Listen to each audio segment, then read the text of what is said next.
after Christmas sales got off to an early start to make up for the poor showing in retail sales figures. Traditionally, this is the big day for many happy returns and exchanges. It's also clearance time for holiday trappings like decorations and gift wrap. In years past, the real after-Christmas sales didn't come until days later. That way, shoppers making returns weren't left with the impression they paid too much. But this year, retailers hit hard by the recession were offering real post-holiday deals, in some cases beating their own pre-Christmas sale prices.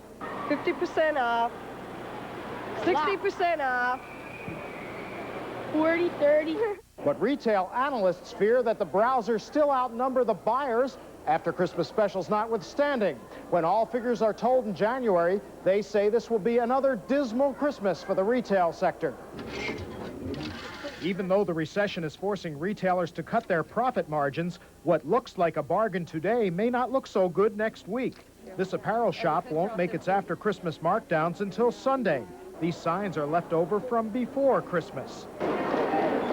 This shopper cleaned up on cut-rate wrapping paper, but with her Teamster husband laid off on Christmas Eve, she's buying little else. I don't really think the other things are really such a big bargain, marked down. And this recession?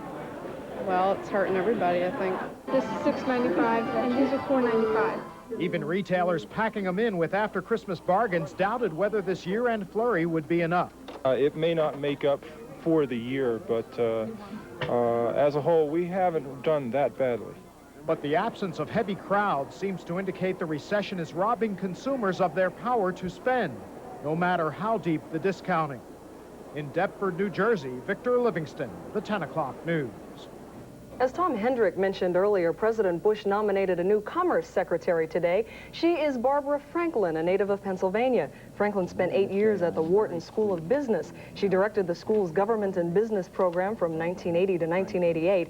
A spokesman for Wharton says her Washington connections provided a lot of great internships and guest speakers during her tenure. She would succeed Robert Mosbacher as Commerce Secretary. Mosbacher will head up President Bush's re-election campaign. The former Soviet embassy in Washington was ready for the change of leadership in Moscow. When the embassy opened for business this morning, the Russian flag was in place outside the embassy. And there were other signs that the change was going smoothly. The answering machine at the embassy responded to an early morning call with "Good morning, Russian Embassy." The former president of the former Soviet Union threw a little party today to say goodbye. As Mikhail Gorbachev joked and laughed with the reporters who had followed him for 6 years, he seemed curiously at ease. Perhaps it was no longer the need to face a Soviet parliament that could scarcely bring itself to act on anything, a parliament that reluctantly voted itself out of existence earlier today. Jim Clancy reports. The sun broke through storm clouds above the Kremlin, while the Russian flag flapped in a stiff breeze overhead. Inside, members of the Soviet parliament vented their frustration in one final meeting. It's all against the law, said one. Only the Congress of the People's Deputies can make such decisions. The People's Deputies, famous for their inability to decide on anything, protested that the demise of the Soviet Union had been decided without them. Accepting the obvious, the smattering of deputies waved goodbye with a show of hands that dissolved their own parliament. Outside the Kremlin, the people of Moscow also reacted to the Christmas resignation of Gorbachev. Elena Ivanovna said she was so tired of the last 5 years, but suddenly last night, watching television, she felt pity for Gorbachev. She thinks things will get better, but she's not sure. Still, it can't go on like this forever, and besides, she's always trusted Boris Yeltsin.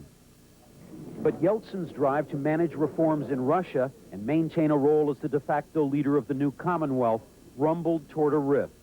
Officials in the Ukraine charge Yeltsin broke his promise to distribute new 500-ruble notes to all the republics, and they complained Yeltsin's plan to lift price controls ahead of his partners in the Commonwealth would make even that note nearly worthless. Russia's price controls come off January 2nd. The wholesale cost of food is expected to at least triple. Even Yeltsin admits his shock therapy is extremely unpopular among the very people who put him in power. The leaders of other republics fear their own meager food supplies will be sapped by black marketeers and bargain-hungry Russians, turning Yeltsin's therapy for this republic into a new illness for everyone.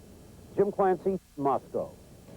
Communist China sees a bleak future for the new Russian Republic and blames Mikhail Gorbachev for its problems. The state-run news agency says Gorbachev's new thinking brought with it political chaos and economic crisis. China, one of the last remaining communist powers, says some of the new republic's problems may be insurmountable. In one of those republics, fighting has broken out while it has mysteriously stopped in another. Azerbaijan is where the fighting has begun and where some refugees were even airlifted out of the combat zones. No one could say why the fighting came to a halt in Georgia, but there is hope that the two sides are negotiating a truce. Sikh separatists have gunned down at least 55 people and wounded another 70 in a train ambush in India. Witnesses say the Sikhs chased some of their victims into nearby fields, shooting them at point-blank range. The Sikhs have long been trying to win independence for the state of Punjab, where the attack took place. Most of the victims were hit. Trying to find... Researchers say the diagnostic levels of radiation. The doctors emphasize that the gene is rare and women should continue getting mammograms and other necessary x-rays. If you are like most people, you will overeat and put on some extra weight during the holidays. Farland Chang reports that it's never too early to start doing something about those extra pounds. A couple more chocolate chip. Huh? A couple more chocolate chip. During the holidays, we tend to eat more of the sweets. We tend to indulge on the holiday feasts. We also spend more time shopping and less time exercising. All that adds up to extra pounds around Valerie Gullo's waist. Like, right here, these used to be loose. They used to be loose, and now they're just, I squeezed into them. It took me about a half hour to get into them, believe me. You see that big stomach there? How much have you gained? I gained about 10 pounds. From what? From eating turkey, ham, chicken. Health experts say the average person gains between 5 to 8 pounds between Thanksgiving and New Year's. This is a time of more intake but less output. So just when we need exercise the most, we're getting it the least. We have the obvious health concerns: high blood pressure, overweight, obesity, cholesterol. These things all lead to heart disease and other health problems. Experts add that once you get out of shape, it's hard to catch up. The best way to drop off the excess is combining diet with exercise. Aerobics machines are ideal, 20 to 30 minutes a day, 3 days a week. Alleviating a lot of stress. It's a way of letting go, a healthy way. Beginners should build up slowly. Start with a 5-minute walk or a walk around the block 3 days a week. The second week, maybe go to a 10-minute walk or twice around the block. I don't know. Probably by New Year's, I'll get myself together. I don't know. Starting out is always hard, but once you get over the hump, it becomes easier and more fun. So be patient with that New Year's resolution. In Center City, Farland Chang, the 10 o'clock news.